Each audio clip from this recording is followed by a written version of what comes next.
Right. So, quick introduction. We have, oh, who's that? Craig. We have the amazing Ashley Mackenzie, who is taking time out of his busy schedule preparing for his third Olympic Games. He's a bit greedy with that. Not one, not two, but three. So he's wanting to answer any questions that people might have to a top athlete. Yeah. Talk about his preparations and all that sort of stuff. So over to you, Ashley. All right, well, thank you lot all for having me. I thought I'd go through literally a couple of things, how I first started judo, how my preparation is going for the Olympics, and just my experience in judo. And right at the end of it, if you have any questions, fire away. And I just want to let everyone know who's on the call now that I'm first of all a person who's not going to lie and shy about the truth. So if you hear something uncomfortable, you don't like it, I do apologize now. But I will tell you the truth about my story, you know. So I started judo at the age of 11, and I started because I wanted to be like Prince Nazim, the boxer. I wanted to be like Money Mayweather, the boxer. And I wanted to be a boxer when I was young. But I was quickly diagnosed with a heart disease at 18 months old. And then I quickly got chucked out of my first school when I was in primary. And my mum thought I had a problem. And then I got diagnosed with ADHD, OCD, and then I started to have fits. I had epileptic fits, so I couldn't do no boxing. Boxing was out of the question, but I was a rowdy boy, and I was playing in the streets of London, and I had a Pokemon card called Charizard. I had a shiny one, and I was swapping with my mates, and these boys come over and took my card. And I said, whoa, what's going on here? And he took the card back, and I went to hit him, and I said, nah, he's not taking my card. And as I went to hit him, he threw me. And I was like, what is going on here? I generally thought I was in Rush Hour, like a Jackie Chan movie. And I went to take the card again, and he, mate, just flipped me. And I thought, what is going on? I swear to you, I ran home to my mum. I was crying. I said, Mum, some guy just beat me up.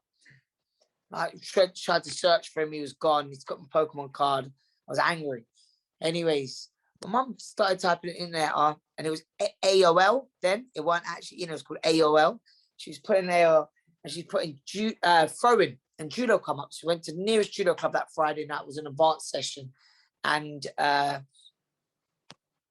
tapped my mum on the shoulder. And I went to my mum, I think that's the boy who took me Pokemon card. And we went over and we spoke to the coach and in London. And he gave me back my card. And we were best friends from then.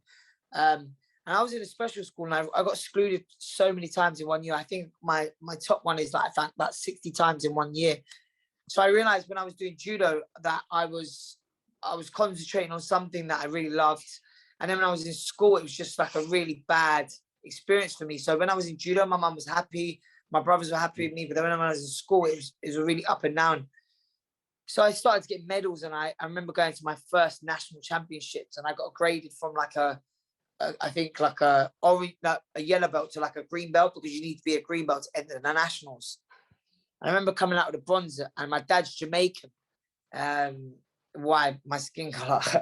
My dad's Jamaican. My dad was like to me, I started crying because I got bronze. And my dad was like, what are you dealing with? And I'm like to my dad, I don't think you understand. I've just lost that, and you're having a go at me. And he pushed me on. Like he said to me, don't worry about losing. You will win one day.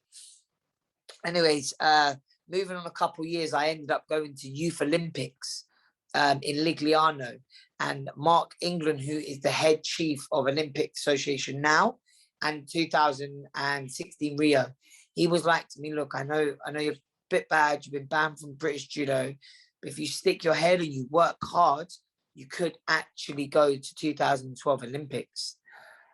So I said to myself, right, cool, like I'm actually going to try to like actually really go for this thing. And I ended up doing well in a couple of tournaments I didn't really care about. I was bobbing along. I was young. I was 22. And I remember coming home, and I just entered college. So I thought I'd got a college letter come to me. And I remember my mum standing there and she had an envelope, a brown envelope, and she had the biggest grin on her mouth. And I was generally curious to say, if I go next to her, is she going to grab me and I'm in trouble by the college because I haven't gone? Or do I just risk it and try to take this letter? But then I see her starting to cry and I thought, oh my God, I'm literally in trouble with the police. No way. How have this ever happened to me? So as I went to take the letter, I took it fast and I saw the letter was quite open. And by this time, I know my mum, she would have just screamed at me. And I opened the letter and it went, oh, you've been selected for 2012 Olympic Games. And I literally just cried and I knew that was my sport from then. Lo and behold, I did go out the week before the Olympics. I was still young and I was still a child. But after then, I was still a child. So after then, I had just put my head down and it was a Commonwealth Championships. And my mum said to me, look, you've taken this thing as a joke so far. Why don't you actually try for the Commonwealths? And then we ended up going to the Commonwealth Championships in Scotland. And I ended up winning gold. And it was the best feeling in my life. And then obviously I went to Rio and now we are here where we are today. And my preparation is really hard because of the COVID situation. It's so hard to train and get yourself motivated. But what I thought is even if I've got myself, I can train. So if you're indoors with your parents, you can train. If you're outside and you've got a garden, you can train. If you've got space in your house, you can train. And I think about myself because it was really hard. It was really hard. So yeah, that's a bit about me.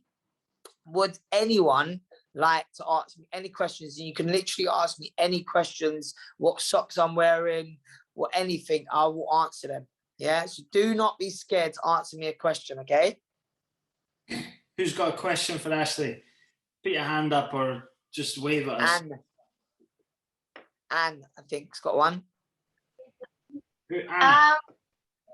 Are you in Tokyo right now? No, so I'll be on Tokyo on Friday. So on Friday, I leave and it's a 14-hour flight and we're with British Airways. So we go from here and you've got to, basically the scenario is you've got to have 2 COVID tests. I've had 2 COVID tests, one today and one yesterday. And when you do the COVID test, it's not a normal one where you do this, okay? And tell you something disgusting. So you ready? Yeah, what they do is they've got this long little thing, and because it's a Japanese nation that want the test as well, they tell you how to do it. So there's a bit in your nose here. When you put a tube down it. When you're sick, normally they put a tube down it. They go as far as that. So what they do is they put it in like this, and they get to a certain bit, and then they go like this, and it goes literally to the back of you. And then I'm allowed to go on the plane. So I had that today. And I had that yesterday, but I'm not in Japan at the moment. I'm in England, Surrey.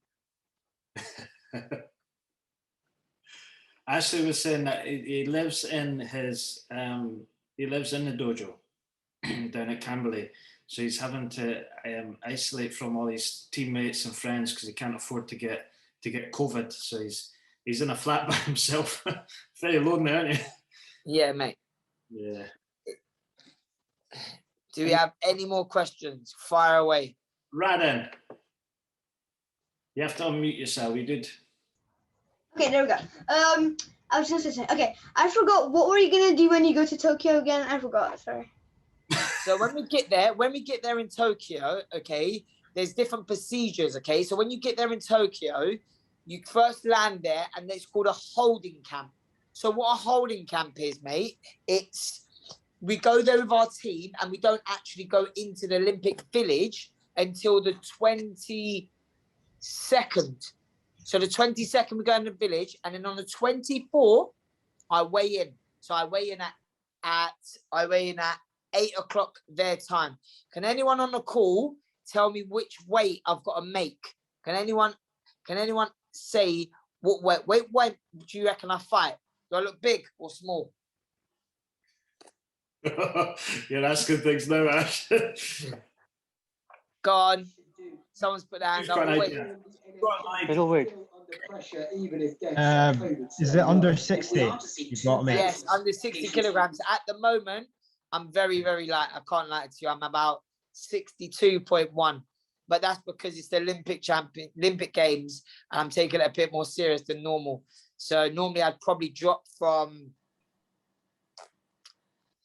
If this wasn't Olympics, I'd still be 63 and a half, 64. And I'd just do it literally in the last 3-4 days, just smash it.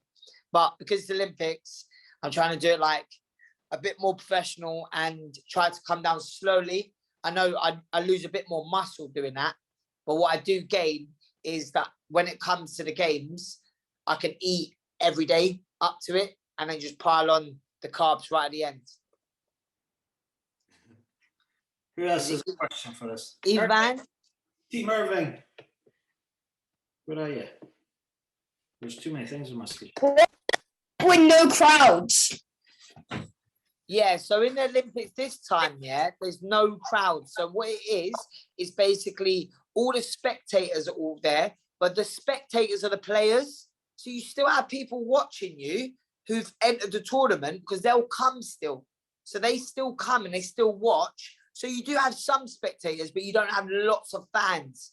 But in the nicest way, it's probably better for me because let's say I have Japanese. That means I've got the whole of Japanese watching plus the Japanese player. Where if it's only me and a Japanese, it's like having a fight in your dojo. So it's pretty easy. Well, not easy, but... No, I was going to say, fighting Japanese isn't an easy one. Yeah, Ralph. Is it Ralph? Rafa. Here it comes. These are my two kids, Ashley, so apologies for whatever comes out of them. Right, boys? Who was/is your influence to keep striving? Wow. Big question. Well done. So I would say my little daughter. My little daughter is with the current, well, not current, I'd say, but the #1 French lady before. She was in 2012, she won the bronze called Autumn Pavia. And I think for me, because she's French, basically what I'm trying to get at is I don't get to see her a lot because of this has all happened. So I think I could be in this country doing nothing. And I think if I'm not going to see my daughter, the least that I can do is train hard. And if what I'm sacrificing is not seeing her, because I can go and see her whenever I want, but I can't because I have judo. So what I'm trying to say, because I'm doing judo, I do it really, really hard. So she inspires me every day, seeing her smile, seeing her laugh at me. She doesn't speak really good English. She's more like daddy, go away. And she's pretty French, a lot of French actually. Yeah, she inspires me. And my mum and my dad and my family and my girlfriend, they all put up with me. I'm not an easy character to put up with. Yeah. So if you two give your dad trouble, I'm coming for you two. Yeah. Thanks, Ashley. Fergus. Hi, Ashley. Thank you for taking your time out. No worries, bud. You obviously have a lot of women in your life that influence you. How does it feel to be the only man going over on the GB judo team?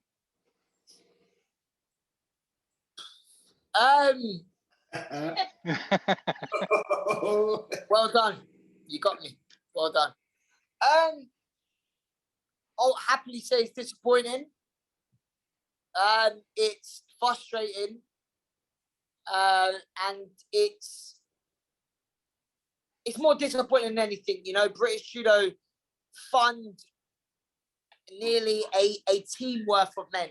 You know, there's Max, there's Eric Ham, there's players that should have made it and didn't. I'm not saying it's not hard for them to make it in their weights. Their weights are really strong, but they've been funded. They've been funded monthly. They got on the 25th of every month. They get money in their account. They get trips paid for, and I feel proud to be representing the self-funded athletes with Camberley Judo having my back and different other sponsors being able to say, we've put, if not littler, I must have had spent on me from Rio to here, I reckon, under £100,000. Easily under 100. They've had millions. So I'm proud. I'm proud to be the only male. And if there's one male that's going to fight like there's no tomorrow, it's going to be me. Because I'm not looking to just go there and participate. I'm not happy with that. I'm happy with a medal now. So I'm happy. I'm also disappointed. Thank you, Ashley, and all the Thanks best. for catching me out as well, mate. Nice one, bud. So for those who don't know, the athletes that train at the Centre of Excellence down for Team GB or for the British team, they get funded by lottery and stuff, and they get everything paid for. Ashley decided that he was better staying out of that system and to do it self-funding, which is the hardest way of doing it, but he's kind of proven the system wrong. As a club, they have time and time again. So it's the hardest way to qualify for Olympics.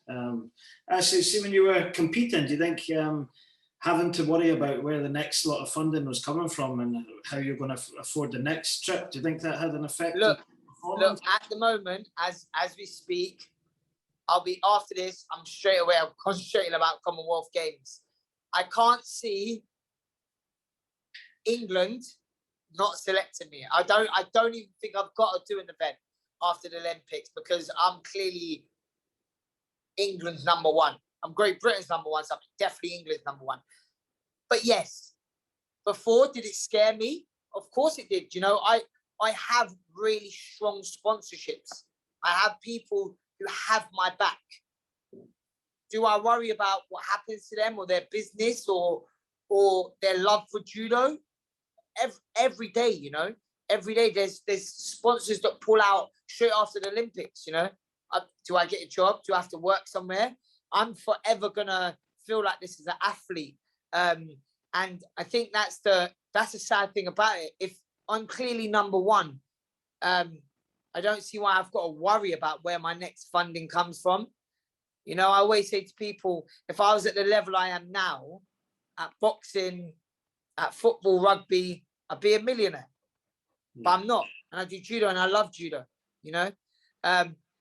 Sometimes it makes me wonder that just putting a bit of sense into British judo's head, just to say, you know what, he is the one in a million who's going. Let's help him out, you know. But they want to say, we'll help you out, but you're going to play it by our rules. And that's not fair, you know. And I do worry. I worry a lot. Yeah. Ewan Clark, did you have your hand up, B-man? Maybe.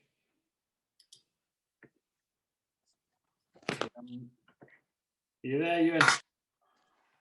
We'll come back to you. I think Naz. Parsa. There they go. What kind of stuff are you going to do in the Olympics? Okay, so in the Olympic Village, normally, so I think they have a games room. They have a games room where you can literally play games, mate. Like, you know, like FIFA, Pro, all of this. They've got games. Yeah, they do. Trust me, mate, they do. And then you have like a food court. Okay, and I'll probably put this on my social media. I don't know if you're allowed. But the food court is nearly as long as a road. We're talking, it's at least 100 meters. And this food court, okay, has, each side of it has different things. Right at the end of it, the 2 Olympics that I've been to, they have McDonald's in there. They have a Mackie D's for free. And after my weigh-in, I'm still in the village for 72 hours. So maybe not the day that I win my medal, but the day after, please believe on social media, if there's a McDonald's, I'm going to order about 20 cheeseburgers. Trust me. Okay? Think it's worth it, all the years of dieting. I have one question for you. What rarity was your Charizard? My Charizard was it was a shiny one, and it was a red, and I think it was 100 HP. Is it called? I think that's what I had. Yeah, that's what I had. It's worth fighting for. Yeah. Is that Lloyd? Yep. Lloyd. Yeah, first of all, massive good luck to you on for 2020 Olympics. And I was just wondering what were you focusing on for training for the upcoming Olympics? And so like I said, this has been a weird game. So it's like literally go prepare, just get ready. You never know if the games was even going to happen. So how me and my coach has worked out is just be one of the fitter ones, in the sense of, even now, I don't know if anyone knows, but the only person I'm training with is Danny William. And bear in mind, he's probably about 80, 90 kilos now. And he is giving me hell every morning. This morning we did, for example, Naywaza. So we done 4 transitions each, just like Naywaza, like strangles and that. And then I had a 3-minute fight with him. Hell, nearly took me arms off. And then we'd go into technique. So you do blocks. You do a block, is called, and your block is a 3-minute block on right. So a right hander would come, and bear in mind, I'm a right hander. I'm punching with my right, but I'm a left-hander fighter. So like maybe I'd come in here, block it, and then lats, or come here oichi, or come here koichi. So you do 4 blocks of them. After my 4 blocks, I thought I'd finished judo. Little did I know, my coach had something in store for me. What I had to do 20 seconds on, 10 seconds off with Danny 8 times. After that, I had 3 minutes off. Then I went for round 2, and I had to do burpees for 20 seconds, 10 seconds off. How would I explain this? We call it Japanese test, but you go side, go down, side, go down, side, hit the floor. So basically side step, hitting the floor, 20 seconds, 10 seconds off. Then burpees for 20 seconds, 10 seconds off. Then sprints, 20 seconds off, 10 seconds off. And then I had to do shadow uchikomi, 20 seconds and 10 seconds off. That twice through. 3 minutes off. By now, I'm nearly puking. I'll be honest with you. Now I'm like nearly ready to go number 2 and puke all at the same time. And then I had Danny again for 20 seconds on, 10 seconds off, another 8 times. So you can imagine that's been my the last week. The week before, it's a lot longer because I don't have to prepare. So I would do only a 3-week block. So I had test fights 2 weeks ago. So it'd just be like different test fights. The boys will come on a lot heavier than me, but I didn't lose a fight. So that's all that matters. But yeah, stuff like that, mate, literally is brutal. Brutal. sounds excellent. Thank you for sharing. It doesn't. Yeah. You're sick listening to it. Xander, did you have a question, wee man? You got your hand up? Yeah, you need that. Click the unmute button. Can you put, is your mum there? No, you're just swinging on your chair. Just loving life. There we go. Okay. How much years old did you go to judo? So I started judo at the age of 11. So I started pretty late. And when I first started judo, I loved it. I loved getting my red belt. I loved getting my yellow belt. And my best throw, what I love to do is tai toshi. What's your best throw? I don't think that he knows yet. It's Not just yet. no. What belt are you? White. White. That's amazing. You need to try and get your red belt soon. Red belt. He's just 6 and he started judo. Was he on the 3rd class today? I think it was the 3rd. Nice. Good man. I hope after the Olympics you're still doing judo and we can speak again, mate. Ashley can show you his medal. Yeah. Oh yeah. Ewan, are you with us? Okay, I'll mute. Yeah, Oh, there we go. What's your question, wee man?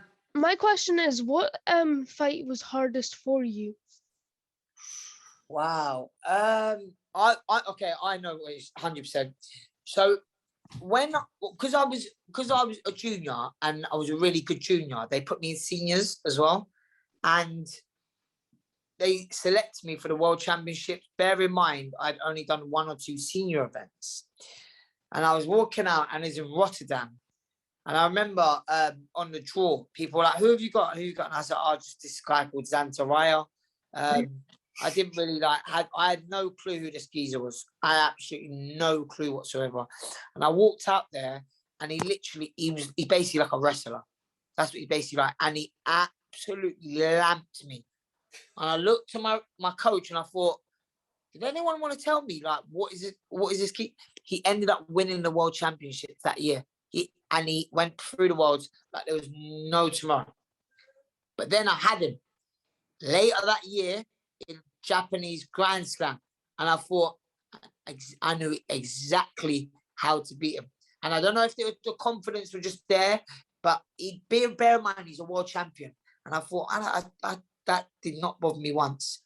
And I literally threw him for 2 Wazaris. And lucky enough on the second one, they give it, and I ended up beating him. So that was my hardest fight.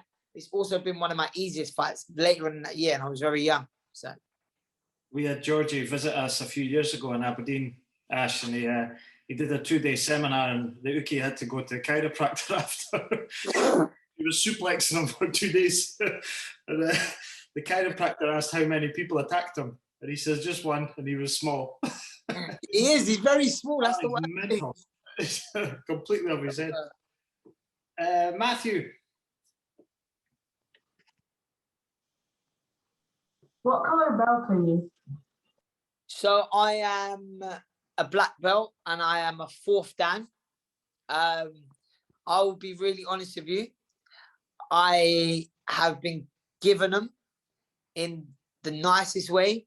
I don't know too much about the theories, and I've practiced literally what I need to do to pass. I'll put my hands in the air and say I'm not the best with theory, but practical, because I've won so many fights aboard and that, the points just add up. So lucky enough, I'm a 4th Dan, but if you start asking me any questions about you, I probably wouldn't know much, I'll be honest with you. Is it Ali Cam? Okay. Oh. Hi. Hello. Johnny. This is my husband, Johnny. Hey, Ashley. Right, bud. How's it going? You've got I really like your energy, man. You've got a fighter's energy. I just wondered if you could tell us a little bit about what your mindset is when you're fighting. Yeah, I think when I was young, I think I've always, because I'm from London, but I've been brought up with that fighting mentality. I think if I've always been brought up with respect, like respect your elders, and my dad's Jamaican. He's always said to me, "Better good manners than good looks." Like always tell me that. And I've been brought up. I think my parents is ingrained that you don't need to bully, but you also don't need to be bullied. And I think that sticks with me all my years. You know, I'm very small. Don't let this camera fool you. Like I'm about 5'3". Like, I'm here. Like, and I think because I've got 2 brothers as well, one older, one younger, and they're both taller than me. Don't know how. I've had to just stick up for myself. But when I go into a tournament, I first of all think who the opponent is, but I also say to myself, I'm doing this and it's fun. But I also say, this is a fight. We're going in to have a fight. That's how you got to look at it. We're going to have a fight. One's going to come better off. And I always think you've trained so much to do that one thing. Fear is not going to come in my way of stopping me. And I think if you think of it like that, you've trained, if you're a red belt, you're a white belt, you're a yellow belt. You've learned when you're a white belt to do Osoto, but so is your partner. But if you've learned it, try your hardest because you've been taught it. And that's how I've looked at my whole career. I've been taught the skills. I have them as well as a Japanese, as well as a Russian, as well as a Kazakhstan. I'm just as, I feel I'm just as good as you. We've learned exactly the same. Whoever can commit and who's got that drive. And I think because of my upbringing as a child, I think I ain't holding back. There's nothing that can stop me from being the best, you know? And I think on the day, who doesn't crap their pants if they're going to be fighting the Olympics? Who doesn't? Like, I have the nervous number 2. I have it every tournament. But do I know I put everything when I step on that mat? 100%. And I back myself. And you have to, because if you don't, then who is? Nice, mate. Nice. Thank you. Radan. If when you're in Tokyo, can you like send us a video, or like after, like when you come back, can you like do a meeting, all of us again, or no? Yeah, of course we can, bro. What I'll do, yeah, when we're in the video, when I'm in a village, yeah, I'll do a cheeky little I do a cheeky video and send it to Gordon, okay? So he can send it all to you. And I'll do a little personal videos, okay? So if you lot put your names down, and I'll try to get personal videos out to all of you, okay? We'll just do it to the club. I'll show you around the village. I'll show you the game room if it's there. Yeah? Yeah, okay. I think it's a buffet table they're after, Ashley. It's the food. Yeah. Has anyone else got questions? Trying to see. Xander, have you got another question? Right, you have to unmute. Is your mum there again? No. That's going to be difficult unless we can lip read. Anyone else? I think Just Ali has got another one. I think Tristan, go quick. Who's your all-time favorite training uki? My training uki is Reese Howard, who I've always trained with in Camberley, and Aaron Turner, who used to train in Wilson Sports Centre. So them 2 are my 2 best training partners. Craig, do you want to do one quick because you haven't had a go, mate? How many hours a day do you train when you're in competition? I'd say 3 to 4, because on a Monday it's quick. It's around 10 till 11:30, then 12:15 till 1, 2ish. But then it's on a Tuesday it's the same, but then you got Randori at night, 8 till 9:30. So Tuesdays and Thursdays are the worst days for me. It's like because it's a lot of judo and a lot of S&C conditioning, all of that. But then on the Mondays, the Wednesdays, and the Fridays are more easier. Okay, best of luck, and I hope you do well. At the weekend. Okay, good luck. Thanks. Hope you do well. Ali, Cam again. Sorry, it's us again. I've got a question this time. Hi. I was just wondering, with all this training and things, what kind of things do you do, or do you recommend for like rehab, prehab, and like recovery kind of sessions? So again, like I said, I'm really honest. I got to get told to do prehab when I get there. So like Luke's like, get on the mat now and do your prehab. But my prehab is the most simplest thing in the world. I do 1-legged hops. So if you got the mat, I do 1, 2, 3, 4, and I do it backwards, and then I do it on my other leg, and then it might be hard for you lot, but I squat on one leg, and the one leg goes forwards, and then it goes backwards. So you go squat that, and I do it on the other leg, and then I will do something like a handstand press ups, try to walk on my hands, and then I'll do probably, because I drop a lot, I do jumping squats. So you jump into your squats, and as you jump into them, you come out again, and then I'll do 5 of them, and then I'll do like a Marote or Sianaki, like I'll turn and jump into them and then jump back out. But literally, that's it for me. Like I will do that, and I'll literally, it's so draining if you do it every single day.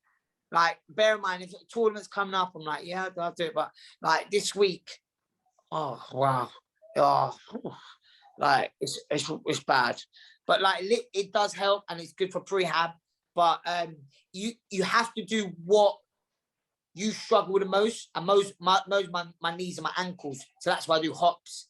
So if yours was to be neck, it'd be neck rolls side to side. If it was to be your arms, it'd be stretching arms. Someone like Danny Williams is there for maybe 30 minutes before the session. He's sweating the time the session started. I'm like, bro, session's not even started. But yeah, crazy. Thank you. Good luck. Thank you. Lewis. Who in your career have you least looked forward to fighting? Good question. I'm gonna go Russians.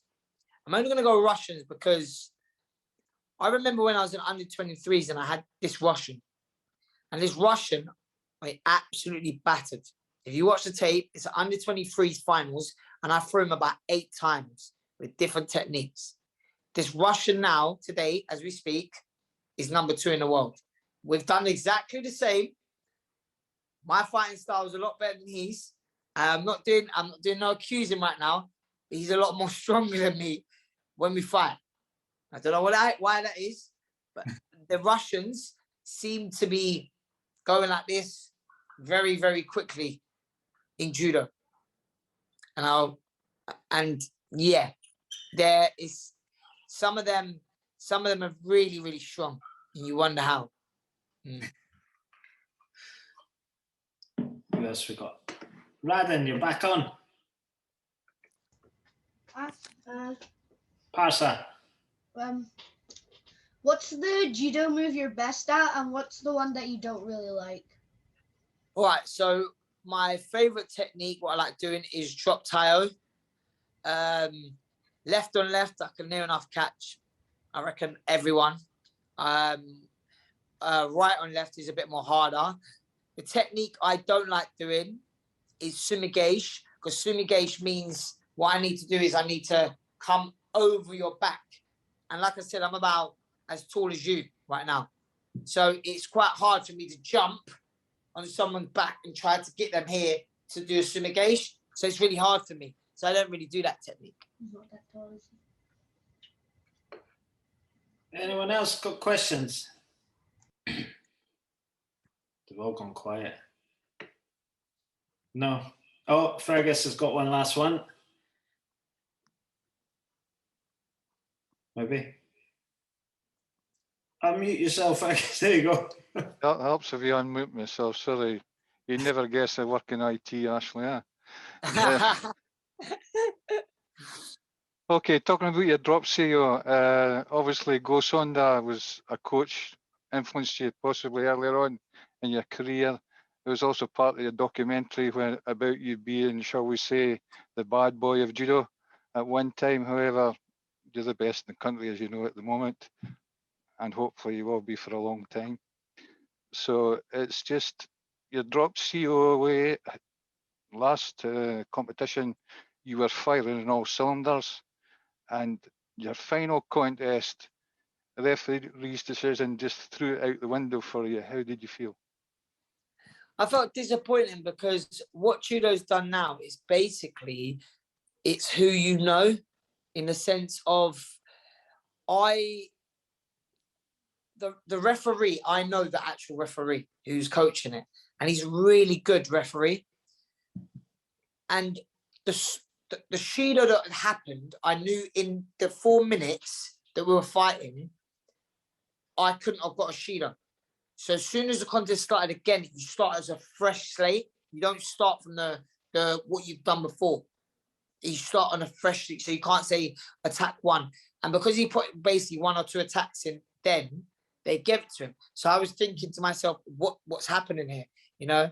But it's disappointing because I train all year round for the Worlds, the Europeans, and Olympics, and for them to get a call from the top bit for the fight to stop and not let the ref do his actual job, it's disappointing, especially when it's for a Shido. I'd rather get thrown. I'd rather get thrown on my head, throw it upon, easy as that, than lose by a Shido. And it's horrendously disappointing, especially when all my sponsors, all people, yourselves, all your clubs get me for masterclasses and the energy goes into it, and then I go to that and you lose like that. You just don't want to lose like that. It's not. Yeah, because we're following you online, obviously, and we're watching, we're going, what the heck happened there? Why is he getting a Shido? I literally, he was playing a Shido game, and it's you've got tactical players who do it well, you know, but then you've got players who just have a scrap, and sometimes they should just let them two players have a scrap. And me and him were like that, and they just stopped it because he attacked one more than I ever did. But you can't, within the judo rules, it says once the contest is come to the 4 minutes, Golden scores a new contest. And they basically said it wasn't. Do you hope that because the Olympics are going to be in Japan, they will follow the Japanese tradition of, as you suggest, winning by throw or by hold rather than by judo? I definitely think the referees will get prompt on how to ref, and I think it will be more throws. You'll see it in the games because they know millions will be watching. Yeah. And you cannot finish an Olympic final, Olympic semi with a shooter. You can't. It's unless they're getting battered, but you can't. It's not possible. Well, let's hope we don't get two Japanese players being shooted out in the final. Yeah, like that's happened before. Okay, Ash. All the best again, Ash. Thank you very much, bud. Listen, I know you're a busy man, and really appreciate you taking time out to no worries, mate. Clubs. You've always done that, Ashley, and it's one of the things that most of the coaches I know in Scotland that we talk to find inspiring. That you and the other boys at Camberley they give so much to judo. So most appreciated, and I know on behalf of everyone, we wish you all the very best. And maybe when it's finished, we'll get you up to visit, and you can show us. Yeah.